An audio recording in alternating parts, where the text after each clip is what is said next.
Hello, everyone, and welcome to another episode of the Destination Marketing Podcast. I'm your host, Adam Stoker. We've got a really fun show for you today, and the beginning topic that I want to go through is something that I think is really critical. It's something I've wanted to talk about on this show for a long time, and I think we've got the perfect guest to have this conversation with. So to start, I'd like to talk about the role of earned media in the AI era. And a lot has changed over the last several years, and I think it's time for us to take a really close look at earned media's role in where AI is today and also where it's going in the future. So to start, a few stats that I've pulled together that I wanted to have you all be aware of. Number one, 40% of U.S. travelers used AI to plan a trip in 2025. That's up 11 points in 1 year. So if you look at the rate of increase of people using AI to plan their trip, it is gangbusters. I mean, it's a rocket ship right now. That was from Focusrite, and the headline for the year for Focusrite was "Search Slips, AI Surges." A quarter to a third of travelers say they're open to letting an AI agent book a trip for them, which is a very new experience for us. And then the point isn't that AI is a tool. AI is becoming the layer between the traveler and their decision, and that layer has its own preferences. And I think it's really important to recognize that once this gets to the point where people trust an AI agent to book a trip for them, the amount of control you as a DMO in your historical approach is going to diminish significantly. So the question is, as AI continues to have not only more and more influence over the booking experience, but it will also take over the booking experience once people are leveraging agents, how do you make sure that you are still relevant and showing up correctly and adding value to those that are looking to travel? And the layer that AI is choosing as it's deciding where to get the information it's recommending is very, very heavily weighted on earned media. And I'm going to give you some more stats here that we've pulled together. So Muckrack analyzed over 1 million AI citations, and 82% of the citations came from earned media sources. 94% was from non-paid sources. So we're talking 82% of the AI results are being based on earned media sources, and beyond that, the remainder is still not your paid media getting there. So if that's the case, wait a second, what percentage of your budget is being spent on items that are going to result in increased results on the AI platforms that right now are a rocket ship as far as consumer adoption and consumer behavior? Distributing through third-party news outlets produces a 239% median lift in AI search visibility. That's a study from Stacker and Scrunch. And then a lot of people will say, okay, well, that means we should release more press releases. Well, guys, earned media has not been just press releases for many, many years, and only 0.04% of the citations that are earned media are just those press releases that are going over the wire. So the idea that increasing your press release volume is going to make a difference in AI search results, it's a little bit misguided. It's rewarding real journalism, real reviews, and real discussions, and it's really important that we're aware of that.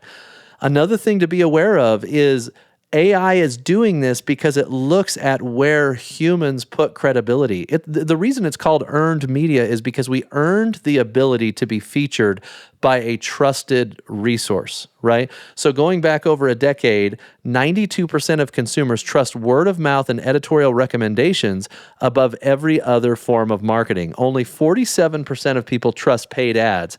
AI has just made that hierarchy a completely new dynamic to where it's monetizable to have these earned results. And so I think it's really, really important that we pay attention to some of these stats. Now, trust in news is at 40% globally, and 70% of people feel deliberately misled by leaders and journalists. But trusted news brands are still the first place people go to verify information. So communities don't trust the media, they trust their media. It's the media that they've decided to follow. And media consumption is a moving target. You know, sometimes people, instead of just sitting down and watching the news every night like they used to, maybe they're listening to a podcast during the day, maybe they're reading a Substack article, and maybe they're picking up a YouTube video along the way. people have more control over what they watch, what they trust, and that control is being captured by different media producers or content producers. And I think it's really important to know that there's a shift in trust happening from institutions to individuals. And I've talked about that before on my show, but for the longest time, it was the New York Times, the Today Show, and if it was printed in any of those institutions, it was trusted by those who read it. But now individuals are starting to garner and gain more trust with their audiences, and people are becoming more loyal to the person as opposed to the channel. And you can see that with a lot of the media individuals who have left traditional media and have gone to create their own media companies, their own channels. People are following them to those channels because they trust the people. And so because of that, I think it's really important that destinations, as they think about the shift in trust that's happening, along with the AI search results and the effects that that's having on trust in general, destinations need to be very careful where they're putting their budget and what attention they're trying to grab. And when it comes to earned media, you have to go to the people that your audience trusts. And so I think that's a really interesting way to look at earned media's role, that if you want to be cited in AI search results or even booked by AI agents, earned media is a much higher priority than it's ever been today, and it's going to continue to be a high priority as time goes on. So think about it this way. I've talked about it before. The equation is attention plus trust equals action. Well, the attention right now is being grabbed by all these individuals who are trusted by their audiences. And so if you can get those people to cite you or cover you in some way, shape, or form, you now are going to have the trust that comes along with that conversation. It's what earned media has done for so long, but the level of importance has just increased so much. So AI is going to now decide 3 things that are absolutely critical for your success. Number 1, earned media decides whether AI even mentions your destination at all to that 40% of travelers and climbing who are using AI to book their trips or plan their trips.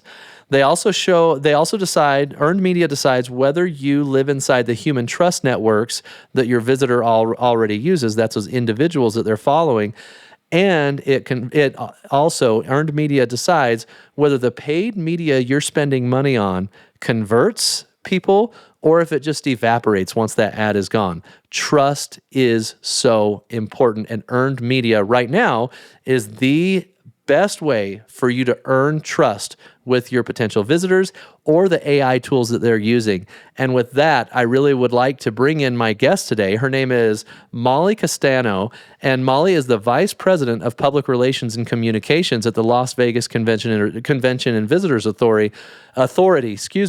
Molly, thank you for being here today. Thank you so much for having me. I know it's a mouthful of a title and an organization.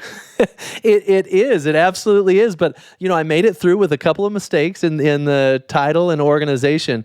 But I'm glad you joined me today. I'd love to maybe start with your reaction to my monologue there on where we're at as an industry and the role that earned media is playing in the process.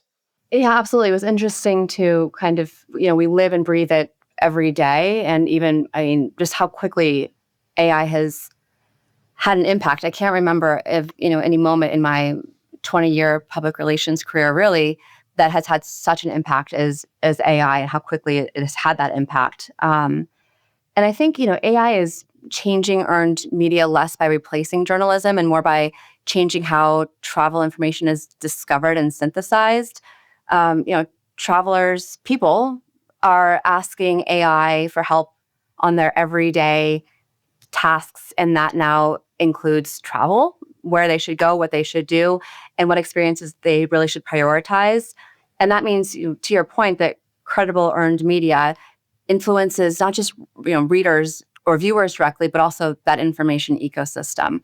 AI platforms learn from destinations like Las Vegas, and that raises the importance of making sure that the narrative reflects who we are today and not the outdated travel perceptions from years ago. I think at the same time, AI increases the value of strong travel journalism because that authentic human perspective and trusted reporting is so valued in in an environment where, generic content could easily take over. Yeah, I built my, I would say, entry into the destination marketing industry off of encouraging people to shift their budget from paid media to owned media, because I felt like owned media was so much more important than the importance it was being given at the time. But I think it's really important for me, as I see things continue to shift and evolve, that I also change my priorities if I see media shifting in the way that it has. And right now, I would say, because of AI search results and how people are deciding who and what they trust and what information they trust, if I was sitting in the DMO CEO seat, I would look at a budget that is 65% paid media, 15% owned media, 15 to 25% earned media, and I would say this is all wrong. That now we really need to be shifting a major percentage of the budget into earned media, especially if AI has that control over the search results and booking decisions. And so, for you, who's running the earned media for Las Vegas Convention and Visitors Authority, what does that mean to you, and are you advocating for that type of a budget shift? I'm actually very fortunate to have the leadership in place that I do here, because I'm brought in at every step of an event and activation.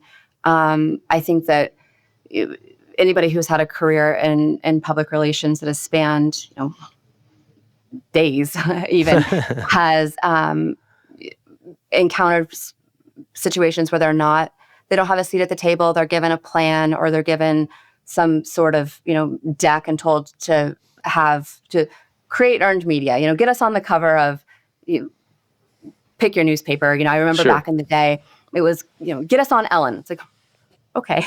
It's things like that where it's, we weren't afforded the opportunity to give a voice on, well, why? Let's talk through why this is relevant, why this deserves a place on the national stage. And so, my budget allocation, while I do have a budget allocation, I also have some access to a larger event budget, because they want to make sure that whatever I do, I can do well and I can do effectively. And, PR continues to be a great value. It does add that credibility that we were talking about. And I think that as events and the world continues to shift how it's getting its news and information, I'm hoping that value is seen kind of across the board, that PR really is integral and in trust, and having the message that we want to have land in an informed way, and be brought along in the front seat instead of in the back, seat, finding out news afterwards. So it's been a fun ride here to be able to activate things hand in hand with the marketing team. Yeah, sounds like you've got a great team. I'd love to have you let the audience get to know you a little bit. Tell us your background and how you ended up in the role you're in. Sure. Yeah. So I have been in Las Vegas since 1998. Moved here from northern Nevada. Grew up in the Reno, Tahoe area. Moved down here. I will say, against my will, I was about to go into high school, and my father got transferred down to Vegas, and so it's like, I'm going to get out of here as soon as I can, because I'm going to go back to my friends. And what is it? Almost 30 years later, and I'm still here. I went to UNLV. I got my degree in journalism and media studies with an emphasis in public relations. And I graduated from college in 2007, right before the 2008. You were kind of getting the inklings of maybe the job market's going to be a little bit more challenging than it would have been a few years ago. And I happened to just be turning in my senior project. My professor asked me if I had a job when I graduated, and I said, well, no one has a job when they graduate. Nothing that's in the actual field that we're getting our degrees in. And she said, well, Cirque du Soleil is hiring. They're hiring a PR coordinator. Why don't you go ahead and apply and see what happens? And I did, and didn't think much about it. Didn't get my hopes up, luckily, because it was about 2 months before I heard anything. And I got a phone call from Cirque HR saying, we need to have somebody hired in this position by end of day tomorrow. And I thought, great, I will be there. I'll take the last slot, because if you have to fill the job and I'm your last candidate, then I will absolutely fall into this job however I can, just to get my foot in the door. And so hit it off with my my first PR boss, was PR coordinator for a couple of years at Cirque, and then I was promoted to publicist at the Bellagio, which is, I think, the most successful production show in Las Vegas history. Wow. And still running today. I was there for 5 years total. Decided to go get my master's, decided to take a step back, small kids, the work-life balance thing a little bit, and then went to work for an agency, an entertainment agency, which if you're going to be in Vegas and you don't have entertainment under your belt, that's, you're a rarity. And I've been with the LVCVA after spending a couple of years at the agency, started with the LVCVA in 2015. So I've been here, it'll be 11 years next month. And my role has evolved. I think, everyone's role evolved during COVID a little bit. Went from a communications manager on the public affairs side to international public relations manager to director of consumer public relations. And then about 2 years ago was promoted to being vice president of both that corporate communications public affairs side and consumer public relations. So kind of brought both houses under me, which has been actually a really effective way to work. So it's been a good path. Yeah, hence the long title, right? You brought those two parts of the organization together, and you've got a lot of responsibility. I think Vegas is an interesting market for a variety of reasons. First of all, my parents live there, so I'm really interested in Vegas because I'm going down for Memorial Day, actually, with my family. And we also have Lena, our producer of the show, is based in Vegas. She went through the program at UNLV, and so it's great to have her there as well. But from a broader tourism perspective, Vegas is somewhat of a economic bellwether, I would say. If Vegas tourism's really good, I would say the U.S. economy and world economy is doing pretty well. If Vegas is struggling, I think you got a lot of questions about the world economy and what comes next, right? And so Vegas has always been a really important market, I think, to watch for a variety of reasons. It also comes with everything from being one of the largest tourism attractions in the world, because Vegas draws people from all over the world. But at the same time, there's millions of small challenges that kind of stack up together in Las Vegas that cause a lot of unique challenges and, reputation, things that you obviously in your department have to work with. So just give me, on a broad perspective, as the vice president of public relations and communications, how do you approach something as broad and complicated as Las Vegas? I think, one thing that makes Las Vegas so unique, and you kind of mentioned it in the beginning part of your question, was, Vegas really is a strong indicator of the broader U.S. economy. Things like discretionary spending and travel behavior are impact, cities like Las Vegas. Fuel prices and have an impact. Anything that creates a barrier to travel is something that we obviously keep a very close eye on. I think that our job and my job is to provide some context and nuance. And I'm lucky in that, Vegas is incredibly resilient, and we adapt faster and we recover more quickly because people are looking for that escape. People are looking for a reason to come. It could be a convention that brings them here, and they said, I'm going to tack on a couple of extra days because I'm already here. I'm going to take advantage of the time that I have.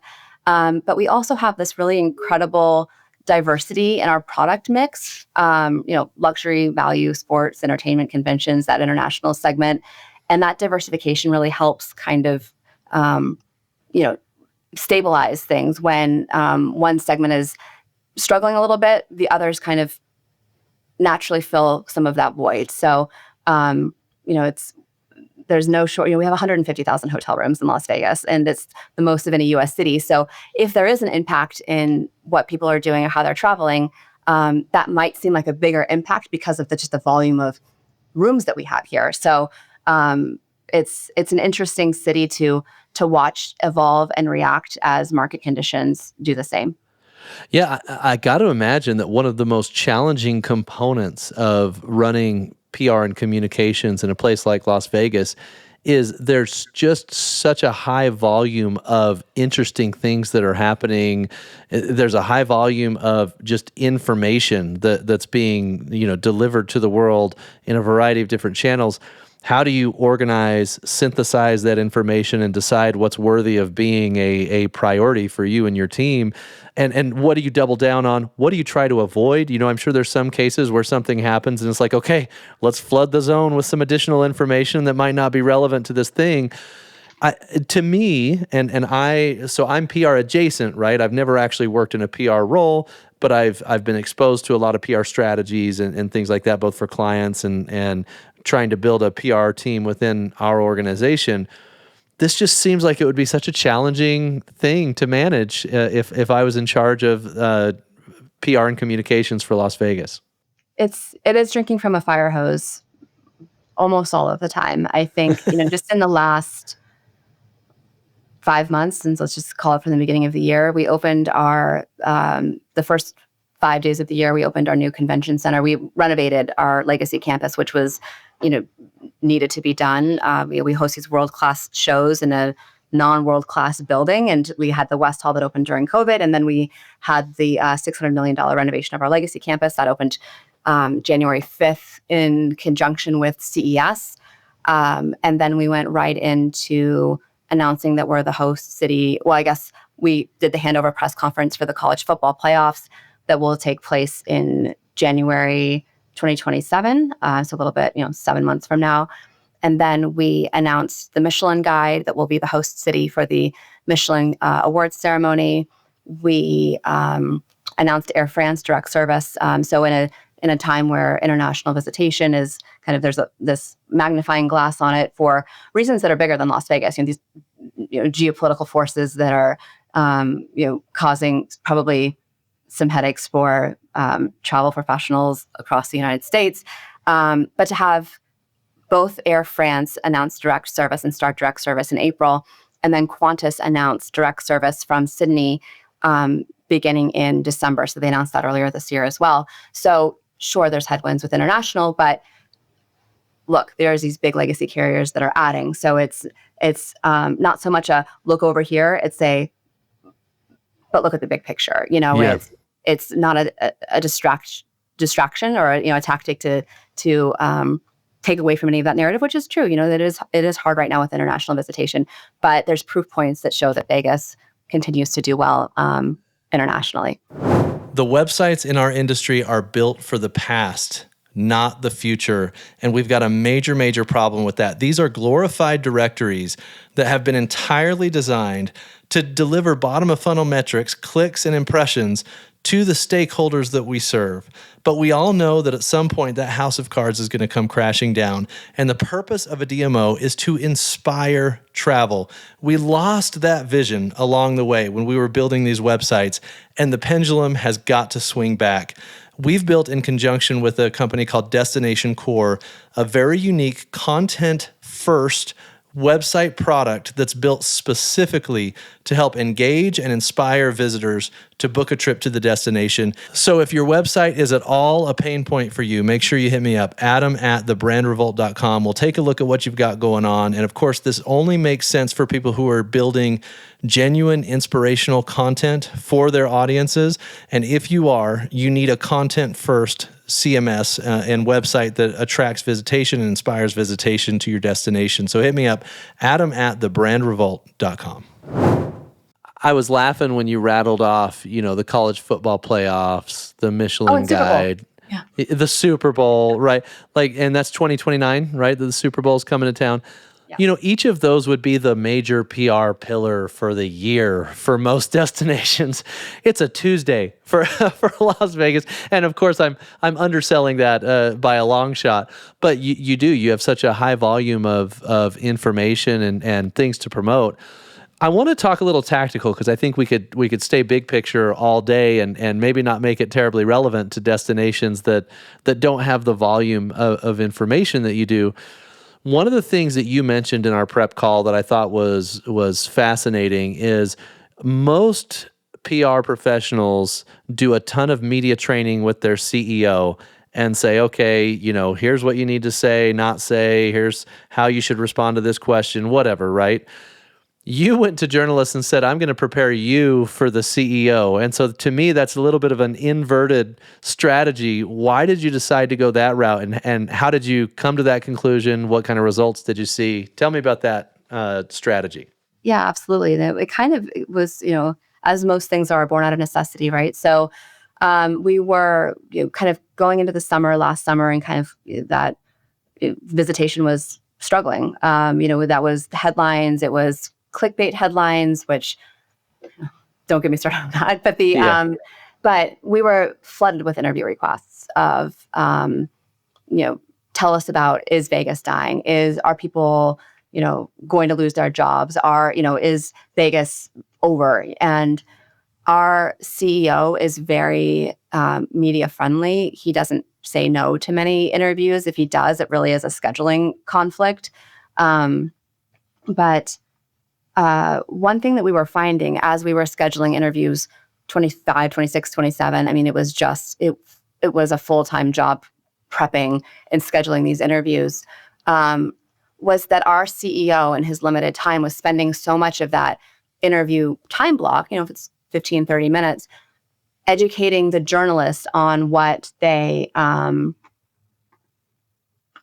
what numbers meant, what data meant, because anytime the new numbers would come out, so, at the end of, April, the February numbers come out, and the, trying to educate, like, what year over year versus year to date means, what the percentage differences mean, that, international visitation is only reported on really once a year. We have kind of anecdotal information from the airport on, flight loads from Canada, for example, but there's Americans on that plane. There are people who are connecting to other cities in that plane. So it's not a true science of who's on, what those numbers mean. But he was spending so much time doing that he wasn't able to actually talk about what he needed to talk about. Yeah. So we created a kind of a media pre-read and said, before we schedule this interview with Steve, we will provide you with this information, read through it. We'll schedule a call to talk through any questions you have about what any of the data means, what it is, what it does and doesn't reflect. When there was the visa fee increases, when it's all of those kind of, and that document chain was so living and breathing, because anytime you woke up and read the news, it's like, okay, let's figure out what this actually means for us, and for the visitor travel experience, which really, I think, prepped the journalists for a better informed interview. I think that they felt when they were going into it, they were feeling better prepared, and their questions were a little bit better informed. And then my CEO was very relieved in that he did not have to do that kind of Las Vegas 101, visitation numbers 101. And so we continue that for about 7 or 8 months. The narrative has kind of changed. We don't have to do that, luckily, but we're ready to bring it back if needed, because we did find it to be a valuable tool, and hopefully actually the journalists did too, and found it to be more of something that was supportive of them, because, and also as freelancers are having to cover multiple topics. As we all know, newsrooms change. What journalists are being asked to cover is getting wider. And so, they might not be a travel journalist. There's a freelancer covering this topic because it was what was assigned to them. So let's help them out. Let's help us out, and hopefully generating better stories. Yeah, I think it's such an interesting strategy, because especially the destination marketing space, because we have such a unique industry with all of our different acronyms. The way we're funded is kind of an enigma to a lot of people. I mean, hotel occupancy tax, a lot of people don't even understand how that works. So you have to educate them on the tax system before they even get to ask a tourism question. So I think you're 100% right. It's almost like your CEO's time is wasted in the first 10 to 15 questions of every single interview. And then you don't even get the level of quality in a story that you need, because the journalist wasn't educated on what they needed to understand beforehand. So by flipping that and saying, okay, if you want to interview Steve, here's the pre-interview information that you need to read through. And now suddenly you're getting intelligent questions that are educated and prepared. And your CEO Steve can get into the level of explanation that he needs to in order to convey what he wants to convey. It just seems like such a natural thing, and yet most people have done it backwards historically.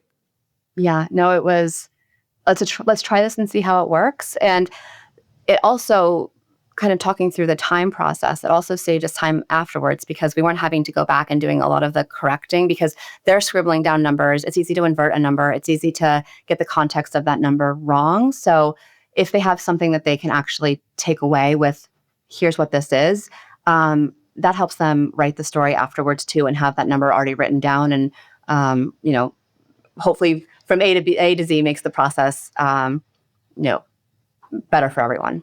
I like that. So I guess another question that I would have for you, because you have, I would say the most challenging part of your role is that if I'm a stakeholder that's questioning the value the Convention and Visitors Bureau or authority is bringing to the destination, I would say, well, we're going to get news coverage no matter what we do because the Super Bowl is going to come to town, because the college football playoff is going to come to town.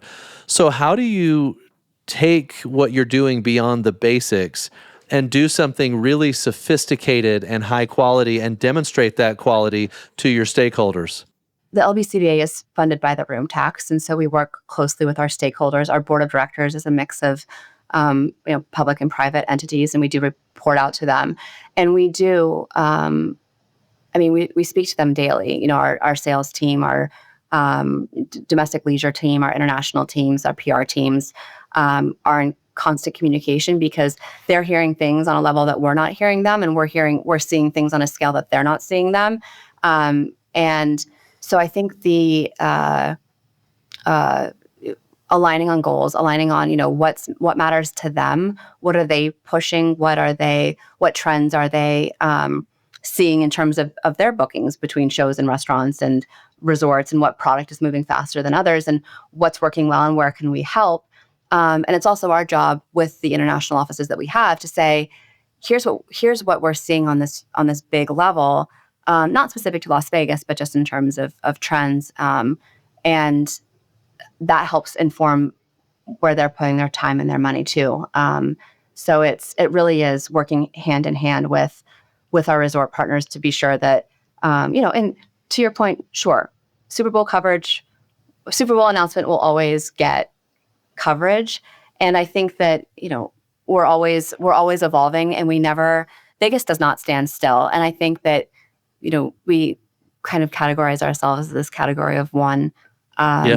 And we hold ourselves to whatever we did last is what we have to beat. And so we are constantly looking in the rearview mirror and saying, that was pretty good. How are we going to, make that headline even better? Yeah, so past performance is your barometer, as opposed to saying, okay, these are our comp set cities. How are they performing? Because the reality is nobody compares to Las Vegas. Yeah, it's a pretty great place to be. And, other cities have fantastic attributes as well. And we are careful not to compare ourselves. We do see how many hotel rooms another city has, what events they're bringing to town. Of course, you'd be kind of flying blind if you didn't see what was happening on a bigger scale. But it really is, how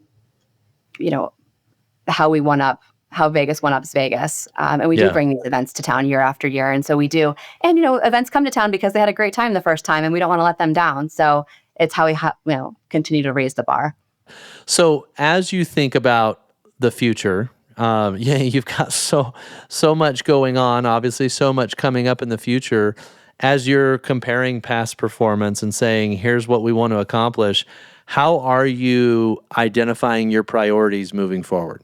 There's a lot of priorities, and what we are focusing on any given day is just kind of what's next, because there is a lot of what's next. I think that there are the events like the Super Bowl and the college football playoffs and the NBA Final Four, and how Vegas, we always kind of go back to the story of, I think it was 2007 or 2008, we weren't even allowed to advertise in the Super Bowl. Like, we submitted an ad, it was not accepted.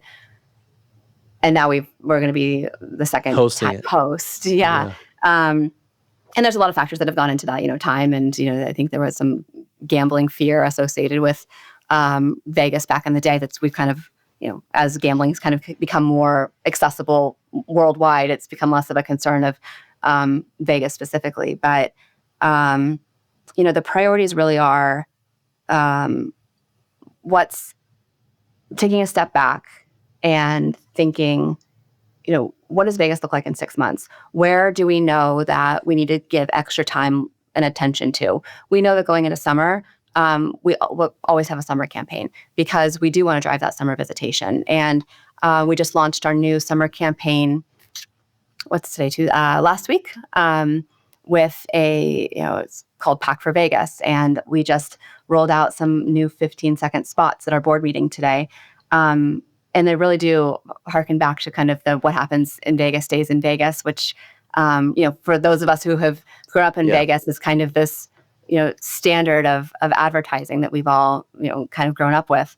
So that's fun to see. And seeing how creative our resort partners can be in finding ways to reach new audiences. I think that that's a priority too, is reaching people who, for one reason or another, have not come to Vegas. If it's because they're like, I don't gamble, or, I don't go to day clubs, I don't go to nightclubs. It's, kind of continuing that education of the diversity. It's not the hangover every visit's not the hangover. Yeah.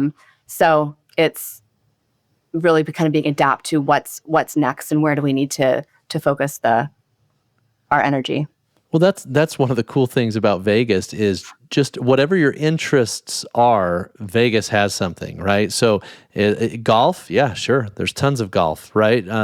Dining, well, you got some of the best dining in the world, and it goes on and on and on. And so in a world where attention is achieved through interest-based content, you now have the ability to reach so much farther than you ever have before, because we're all living in kind of this algorithmic attention economy where if we're interested in something, the content will find us.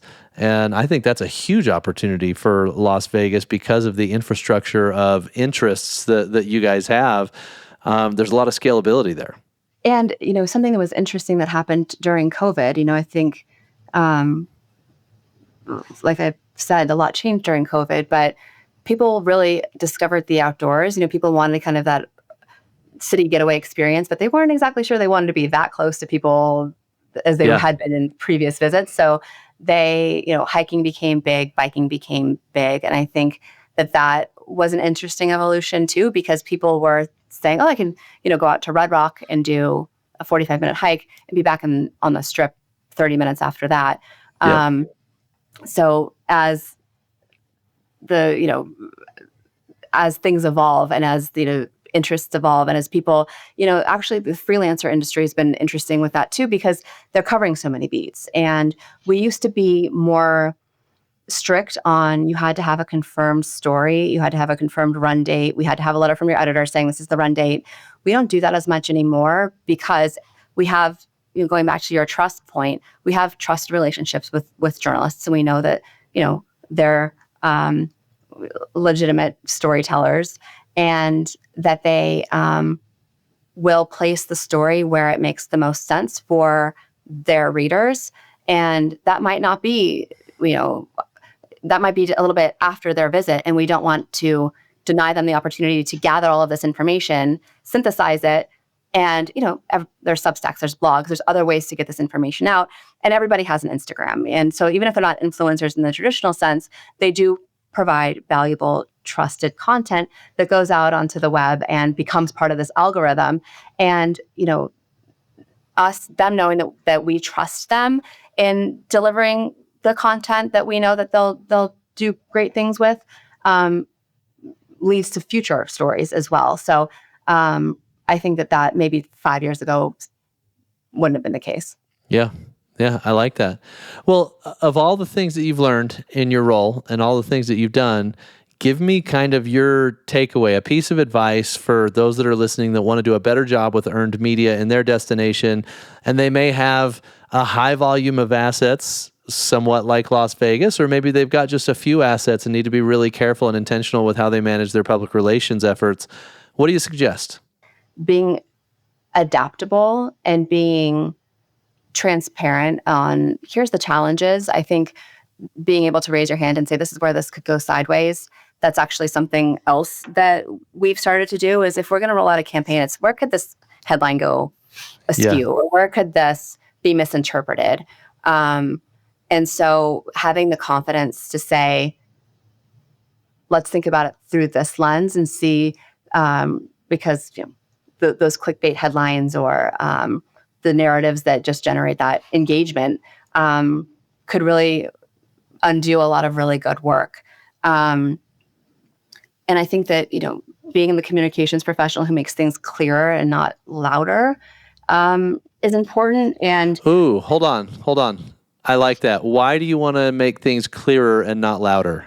Making things clearer and not louder goes back to that trust, right? It's like you don't have to be the loudest voice in the room to be the one that brings the most reason to the table. I think it's the calm content and like the strategy that goes behind it. And it does come with time. It comes with trust in your team.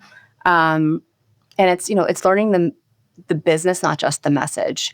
It's being able to kind of take it down one layer and being comfortable being poked to take things down to the next level and say, well, what's the motivation behind this? What are we trying to accomplish here? I think one of the things, you shouldn't underestimate the value of being reliable too. I think that having a clear, calm interaction that lets people reach out to you and say, let's just have a very frank conversation about what things are and aren't. I think it all goes back to trust, right? So, yep. I want people who reach out to me to feel like the reason that I'm giving them the answer that I'm giving them is because I've thought about it. It's because I want them to succeed. I want my organization, I want my team to succeed. And it takes, sometimes you feel like you're not given a moment to digest and process. I think also something that I've learned too is that I want to be quick to react to something. I want to have an answer. I want to respond very quickly because I want to be seen as being very reliable and relatable. And sometimes that comes with just taking a beat. And that doesn't mean that you're less dedicated or less good at your job, or because there's people around a table that will speak up very quickly. And I will be a quiet one in a room until I have something to say, which I think is, again, just comes with time and trust in the team and yourself. Great advice. Well, Molly, I feel like we just scratched the surface of what we could have talked about today. And so would love to have you back in the future for another episode. But this has been really helpful and insightful, and I'm sure a lot of our listeners will take some really valuable points from it. If people want to learn more about you, your organization, or anything like that, what's the best way for them to reach out to you? I'm on LinkedIn, would welcome the opportunity to connect. Our consumer-facing website is visitlasvegas.com. Our more corporate site is lvcva.com, and then our business site is vegasmeansbusiness.com. So kind of those three hats are, or those three websites are kind of the three hats that I wear. So depending on the information that's most valuable to you, there's three options there. Great. Molly, this has been fantastic. Thank you so much for taking the time. Thank you so much for having me. Absolutely. And thanks everybody for listening. If you enjoyed today's episode, please don't forget to leave us a rating or a review. It helps us continue to bring you amazing guests like Molly. Thanks everyone, and have a great week. Okay, 2026 has already been a whirlwind of travel for me. I've had the opportunity to speak at several conferences. I'm getting up early in the morning to go speak at another conference. It has been an incredible ride, and I'm really grateful to all the conferences that have had me come speak. The second half of the year, as of right now, I've got a few speaking openings, and if you or your event, whether it's a governor's conference or you're an association, if you're looking for a speaker to come talk about the issues that are facing our industry today, I'm confident I can come in and give your attendees a great experience. So if you'd like me to speak at your conference, my email is adam@thebrandrevolt.com. Hit me up and I'll see if there's a place in my schedule to be able to attend your conference and provide value to your attendees.